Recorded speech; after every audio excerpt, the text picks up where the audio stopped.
Squid Game is one of the smartest shows ever made, and also one of the dumbest. Because once you see what they missed, you can't unsee it. Wrong numbers, wrong deaths. Even players who die show up again. I went through every frame, and the deeper you look, the more the game starts glitching, starting with the one number they really should have gotten right.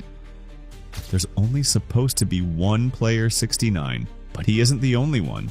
In episode 1, when the guards first address the players, we see him, a young man, alive and well in the dorms. But a few minutes later, before red light, green light even starts, there's another 69. This time, an old man. Same number, completely different face. And then, during the chaos of red light, green light, a third 69 appears. A woman sprinting for her life. And the real player 69? He's the husband. The man who won marbles from his wife, then took his own life because he couldn't live with it.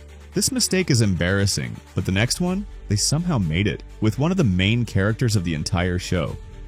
Han Minyo is player 212. She says it, she wears it, it's on her jacket.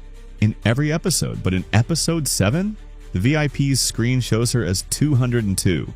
Same face, different number, not an extra, not some background blur. She's one of the loudest characters in the show. So what happened? A glitch? Or did someone just not care? Minyo's number changed, but the next player, they changed something even bigger.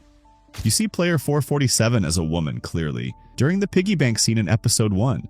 But by episode 4, 447 is a man. Talking, laughing, totally different person. And he's not the only one, because the next player, their number changes more than the prize pool. In episode 1, just before red light, green light, when Sang-woo and Gi-hun are talking, you see him, a man. But minutes later, in the control room, 88's icon is suddenly a woman. By episode 4, it gets even messier. Right after Deoksu kills player 271, a different 88 is seen staring at the body. And later, another 88 shows up behind Il-nam and Ali, right before Tug of War. And again, a new face, sitting near Saebyok. Same number, 5 different people. So either 88's a shapeshifter, or the editors just gave up. And while 88 showed up with different faces in different scenes, the next one somehow appears multiple times in the same game. Player 248 dies, survives, panics, and wins. All in the same game. First, you see him calmly listening while the guards explain the rules. Then, boom. He's shot mid-game. Blood everywhere. But wait, now he's running in the chaos. Then somehow crossing the finish line. This isn't a player, it's a timeline fracture. But he's not the only one who dies and comes back. Back in episode 3, Thanos shoves player 257 during red light, green light, along with players 216 and 270. She falls, she's out, game over. But 2 episodes later, she's back, standing calmly on the platform before the Mingle game. The number's a little blurry, but it sure looks like 257. So either she's a ghost, or someone seriously lost count. And she's not the only one who comes back from the dead during Mingle. Right after the first round of Mingle, player 60 is announced as one of the victims. The following players have been eliminated. Player 60. Gone. But just 1 minute later, she's back, standing near Thanos in the second round. Same with player 13, announced eliminated after round 1. Player 13. But by the final round, there she is again, casually walking out of the room. Then it gets worse. Player 34 and player 104, both announced dead after round 3. Player 34. Player 104. But right before the final round, all 3 are walking out with the survivors. 104 even side by side with player 308. Like nothing happened. Either Mingle has resurrection powers or someone's been bribing the guards. And just when you think the dead are done coming back, another one returns, with a knife in his chest. Player 406 gets shot during red light, green light, clear as day, sprinting in panic, before he drops. But somehow, in episode 7, when the lights go out, he's alive again. But not for long. Stabbed by player 358 during the special game, maybe one of the secret games, is coming back to life. And while 406 waited 3 episodes to return, the next player pulls it off twice, in the same game. Player 154. First, you see him near the doors during the red light, green light panic. He's trying to escape, of course, dead. But seconds later somehow, he's back, now far from the doors, crawling for his life. before getting shot again. Same number, same uniform, 2 deaths, 1 game. But the next one doesn't die twice. They change genders between episodes. In Season 2, Episode 4, Player 382 is a woman, clearly visible, standing near Kang Dae-ho before the Six Legs game. But by Episode 6, 382 is now a man. Same number, brand new face, just in time to get eliminated during Jeggi. So either 382 is a master of disguise, or someone switched more than just the camera angle. But if you think these glitches only happen to side characters, wait until you see what they did to the leads. When Gi-hun gets his profile photo taken, he's smiling, wide, nervous, awkward. But when Junho checks his file later, that same photo? Now he looks dead serious. Not a different pic, just a different face. Sure, it's normal to use serious photos for official records. Still, it's a weird little mismatch that breaks the moment. But the next mistake? It's way more embarrassing. And it's sitting in the same file Junho was just looking at. In the first episode of Season 1, Gi-hun tries to steal money from his mom's ATM card and guesses her PIN as 0426, April 26. He says it's his birthday, but later when Junho checks the Squid Game files, Gi-hun's real birthday is listed as October 31st. So either he lied to his best friend Young-bae, lied to Squid Game, or forgot his own birthday. And yep, that's 2 mistakes. From the same file, 2 dates, 1 guy, and somehow, not even the weirdest identity mix-up, because the next player he literally changes faces mid-season. In Episode 1, during red light, green light, player 96 is a completely different guy. Different hair, different build, quietly standing behind player 250. But by Episode 7, he's front and center, the one who begs Gi-hun to let him take the first number. Just once, he says. I want to get at least one last chance to claim ownership of my life. Please just give me the... It's a gut punch of a moment, until you realize he just volunteered to go first on the glass bridge. He guesses 1 tile right, then jumps again, and falls. It's not exactly a continuity error, but the recast, it's jarring. And speaking of the glass bridge, one of the players in that game, he was literally older than Squid Game itself. During the glass bridge game, when the glassmaker starts guessing correctly, the frontman pulls up his data to tell the VIPs about his background. And there it is. Player 17's birth year, 1897. That makes him 123 years old, born in the 19th century, and somehow still hopping glass tiles like it's no big deal. Netflix quietly patched the error later, but the files expose something even stranger. Not a wrong number. A missing one.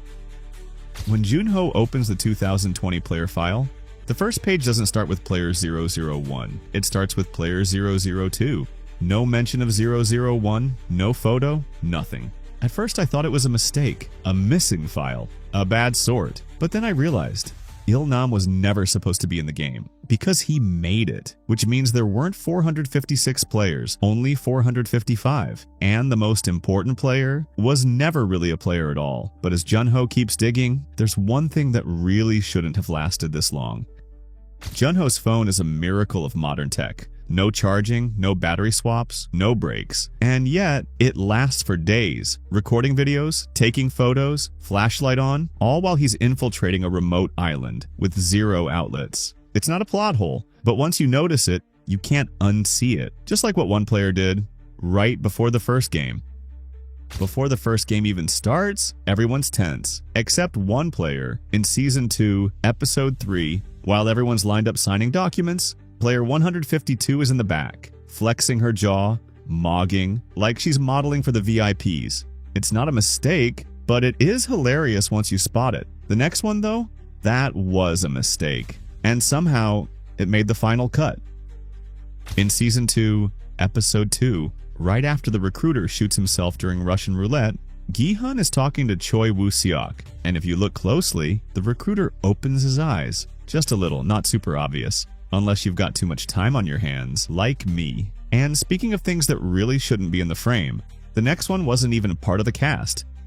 In Season 2, Episode 7, right in the middle of a brutal guard massacre, someone makes an unexpected cameo, a cameraman, fully visible in the background, standing between the chaos like he spawned in the wrong lobby. Netflix later edited him out in the official cut. But early viewers, they caught it, and once you see it, it's all you can see. And speaking of things that shouldn't be visible, the next one made headlines. In one of the weirdest real-world crossovers, Squid Game accidentally doxed someone. In Season 1, Episode 1, when the recruiter gives Gi-hun his card, you can clearly see the phone number. Not a prop, not blurred, a real South Korean number that belonged to a real woman. What happened next? Thousands of prank calls. So many. Netflix had to apologize and patch the scene. And yes, one YouTuber even tried calling it. Didn't get picked up. And speaking of bloopers, Netflix missed. The next one made it into the final cut.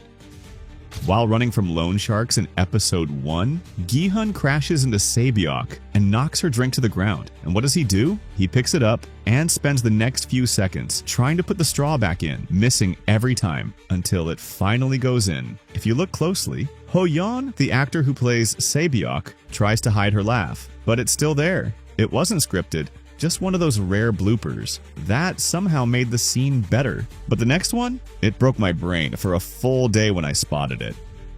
In Episode 4, the doctor gets handed a hard-boiled egg, but this one's different. Inside, a secret cheat note. And here's the problem. The egg looks completely untouched. No crack, no opening, no cut in the shell. If someone slid a paper inside, you'd expect a break, or at least some glue marks. But there's nothing. Some fans think the egg was secretly emptied and glued back together. Others think it was just a magic trick, but none of that's shown. Just egg.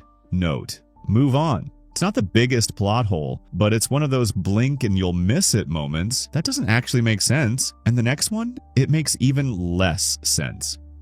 In Season 2, Episode 1, Gi-hun wakes up from a nightmare. In the dream, he's just been watching security footage. He hears the doorbell, opens it, and standing there is the front man, holding the severed heads of Saebyok and Sang-woo. There's just one problem. Gi-hun hasn't seen the front man yet. Not in that mask. Not in that outfit. Not even once. So how's he dreaming about someone he's never seen? Maybe the writers just wanted a cool scene? Or maybe the editors didn't realize it breaks the logic. And if that detail felt off, wait till you catch what one character doesn't do in a moment where everyone else flinches.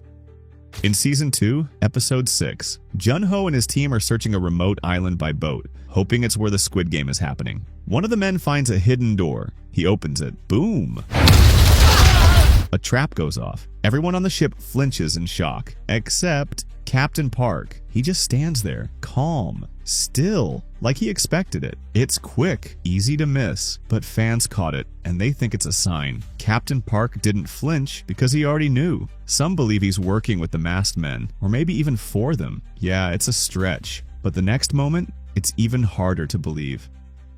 In Episode 7, Player 246, the dad with the sick daughter, gets executed. Or does he? He's lined up with the others. A guard raises the gun, fires. But if you look closely, the aim dips just before the shot, and we never see the body fall. Now here's where it gets interesting. That player, Park Young-seok, had a quiet connection to one of the guards. Before the games, Guard 11, No Yul, met his daughter, gave her candy, tracked her to the hospital, returned her hat, watched her from a distance. And when she saw Young-seok in the arena, she started watching him too. Some fans believe she was the one who pulled the trigger and let him live. It's not confirmed. It's not technically a mistake, but it does make you say, what the fudge? Yeah, trying to keep this PG. And the next one, the richest man in the room, had a secret way out the whole time.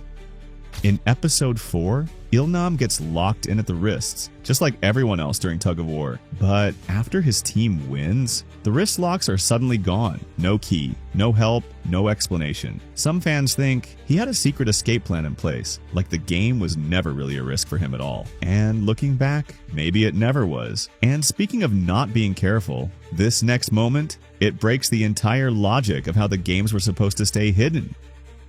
At the end of Episode 2, Jun-ho follows the van carrying player 456 to the Squid Game compound. But here's the thing. His headlights are on, bright, obvious, full beam, and they're the only two cars on the road. No stealth, no tailing technique, and somehow no one notices. For a show built on secrecy, this one's hard to miss. You'd think they'd notice the guy tracking their most important cargo.